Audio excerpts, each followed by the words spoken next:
Hey there, everybody. Karen Roby here with Jason Perlow, Jason Cipriani. Together, they make up Jason Squared. And we're discussing today what's to come with the iPhone. So, Jason Perlow, let's just start with you. What are you hearing here? Well, I feel like I only bought this darn thing, less than a year ago, and I'm already spending way too much money on the monthly payment on it. But I always get excited, for iPhone season in September. It's like the coming of it's like a major event for us in the tech community. It's like our Super Bowl, it's like our Thanksgiving, it's like our Christmas. It's everything all combined into one.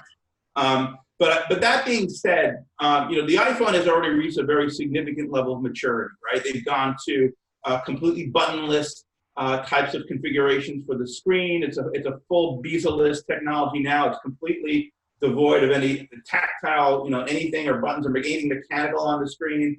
We're now down to 2 cameras. We got high definition front cameras. We've got facial recognition with 7 different sensors on the front. At this point, what else can you do with this phone? So I believe that the next major technical hurdle that Apple really needs to cover is not so much the camera technology itself, right? Because at this point, the sensors have become very, very sophisticated. The lenses are super good. The flash is super good. All those things are super good at this point, right? You can't significantly improve on what's in a cell phone as far as the basic hardware. Which really I think is going to make the difference is the image processing technology, and that's where the folks over at Google come in with their latest stuff on their cameras.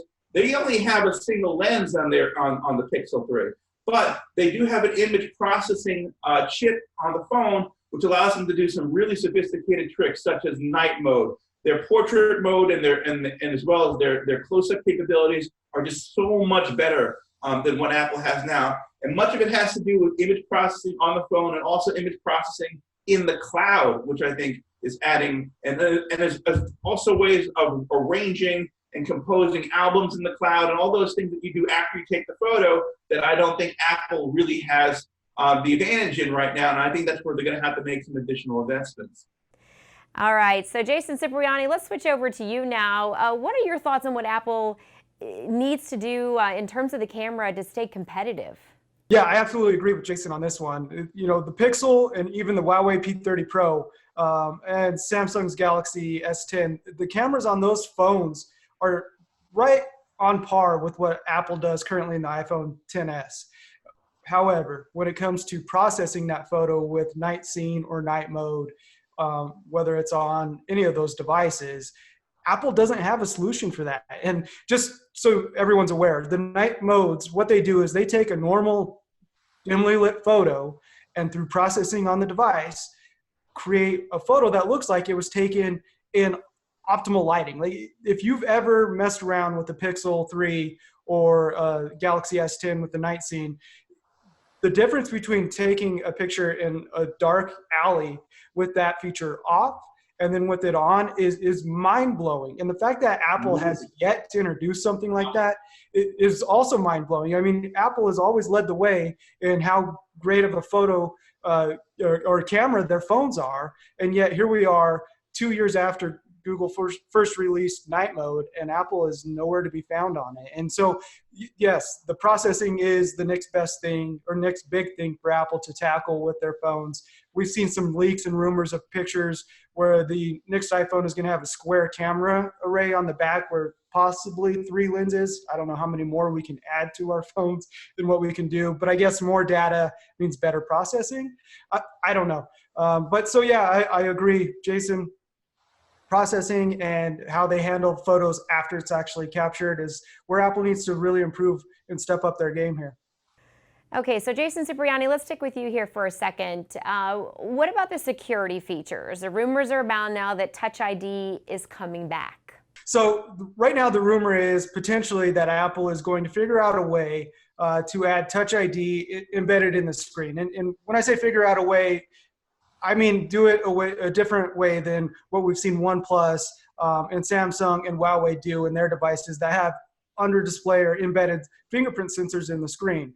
Whether or not Apple's solution is a bigger portion of the screen, can read a fingerprint. So all you do is when you pick up your phone, touch the display, it reads your fingerprint and unlocks, kind of like the old home button on older iPhones where you would touch the home button, it would read your fingerprint and unlock the phone. So it's yet to be seen exactly whether or not Touch ID is fully coming back. Like I said, there's been rumors and speculation that it is. Personally, I don't think it needs to. I love Face ID and the facial recognition software and setup that they have in it. I'm not a fan of the notch on top of the display. If they could figure out how to put all those necessary sensors under the display, I'd be a huge fan of it. But as it is now, I find it to be reliable. I find it to be accurate. You know, if I grow out my beard real long, which I just did a few months ago, you go look at our first videos and you'll see it, and then cut it off, you know, shave, the camera could still recognize me and recognize my face and unlock my phone. I don't have any issues with it on an iPhone or even the iPad Pro, regardless of orientation. As far as Face ID goes, I hope it sticks around. I hope the addition or rumored addition of Touch ID does not mean the end of Face ID. It's great technology. All right, so Jason, you heard that. He thinks that this is great tech. What are your feelings here? So I'm not as much a fan of the Face ID technology as Mr. Cipriani here. I do like the idea of a face identification of a forward projecting sensor array. I think there's other types of applications that you can do with it besides just simple facial recognition. I think there's a lot of things you can do for people with disabilities and such that need, to control their devices and things with their face and movements and things like that. But as a authentication technology, I don't think it's the bee's knees necessarily. I think that, fingerprints are a biometric that have been very successful in the last 30, 40 years in different types of technologies. I definitely think is a very fast recognizing technology when compared to Face ID. When using it on Android, I can literally unlock the device in a fraction of a second. When I had it on iOS, when it was on my iPhone 7 and iPhone 8, also a fraction of a second.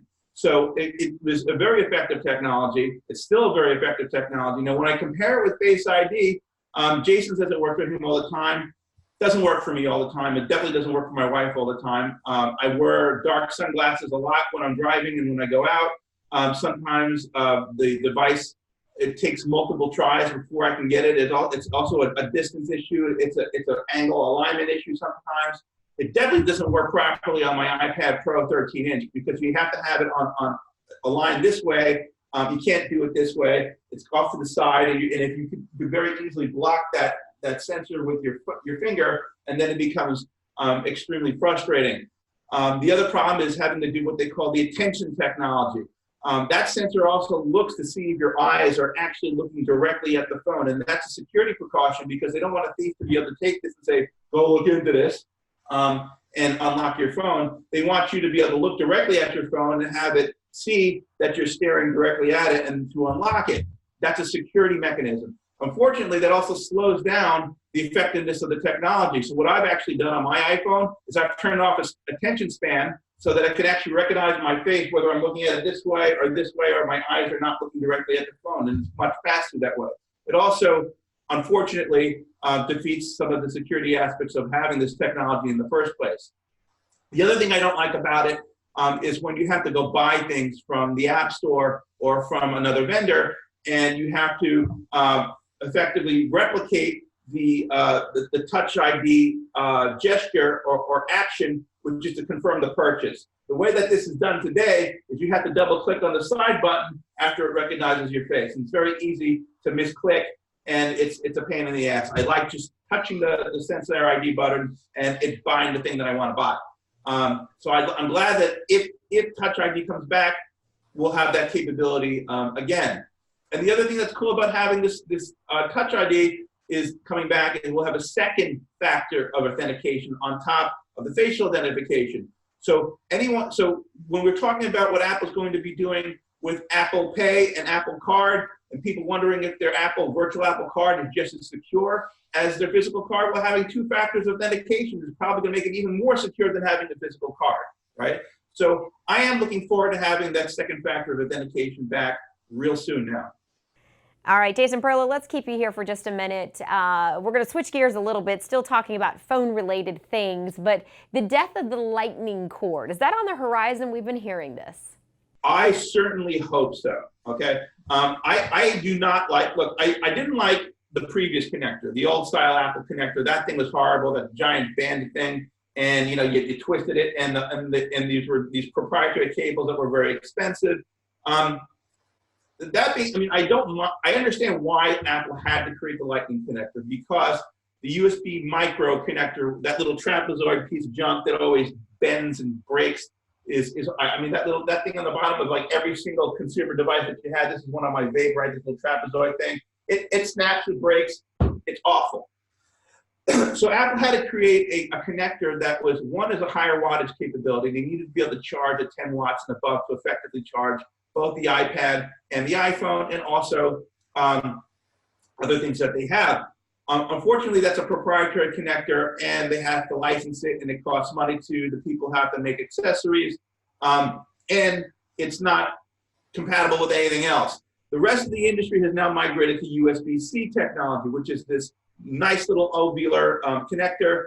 It's the same whether it's up or if it's down. You cannot connect it in the wrong way.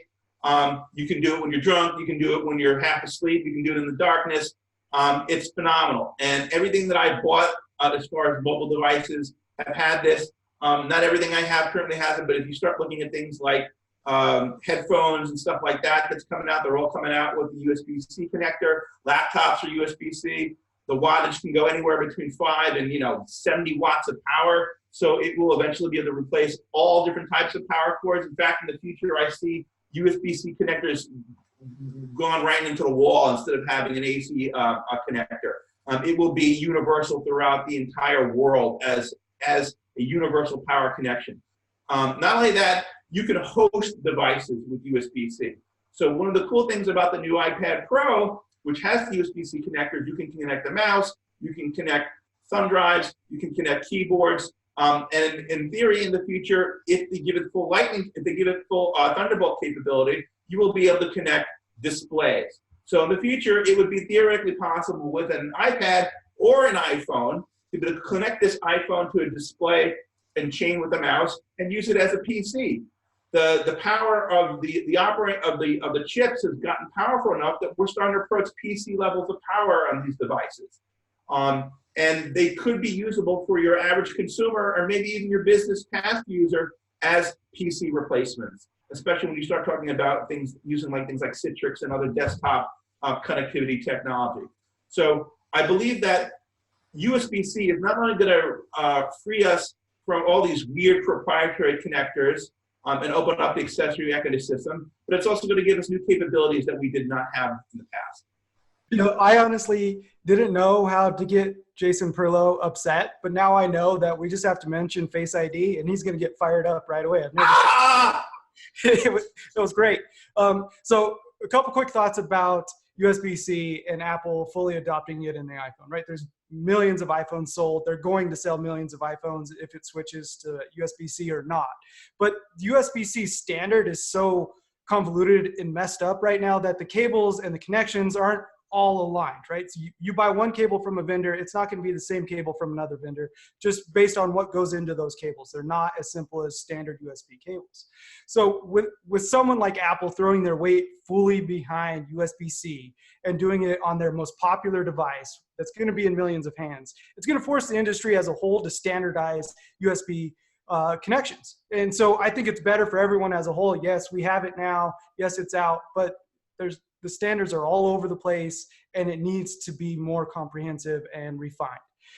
So that's a great thing there. But another thing I kind of want to see Apple do, and we're not going to see this year and probably not next year or ever, but I was thinking about this, that, one of the appeals of Android beyond the operating system and being able to customize it is the wide range in devices and their designs.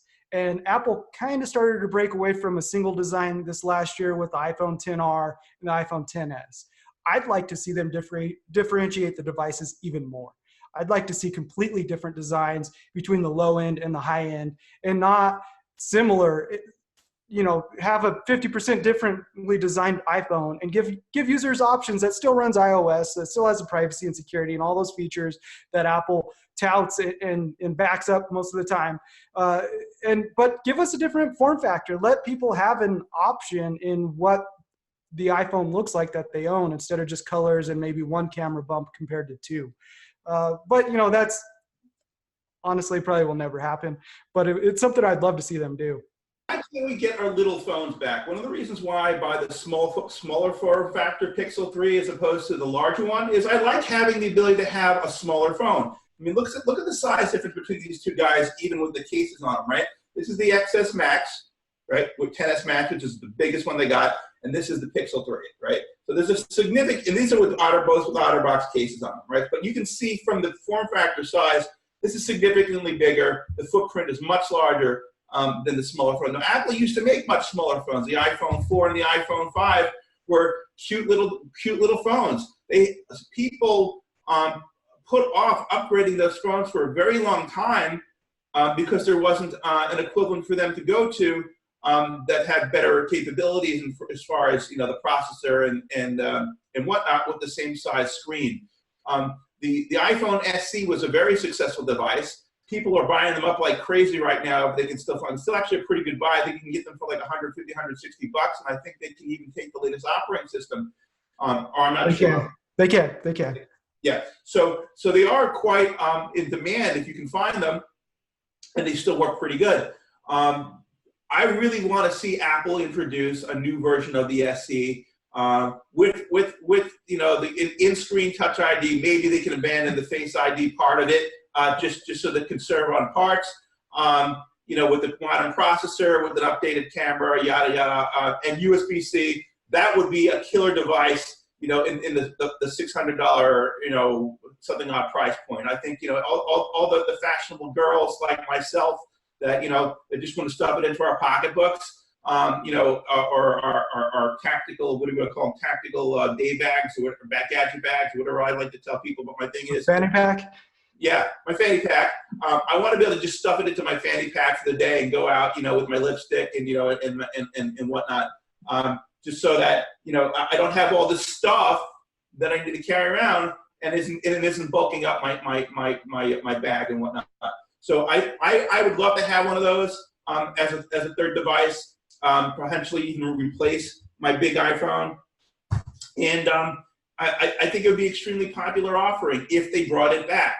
I think the question is, though, they're so far gone down now to this big form factor and with Face ID that I think it would be difficult for them to produce something like that. All right, guys, we're just going to have to wait till September to see exactly where Apple goes with all of this. So, guys, thank you so much for your insight here on Jason Squared. We'll see you all very soon. Thanks so much for watching.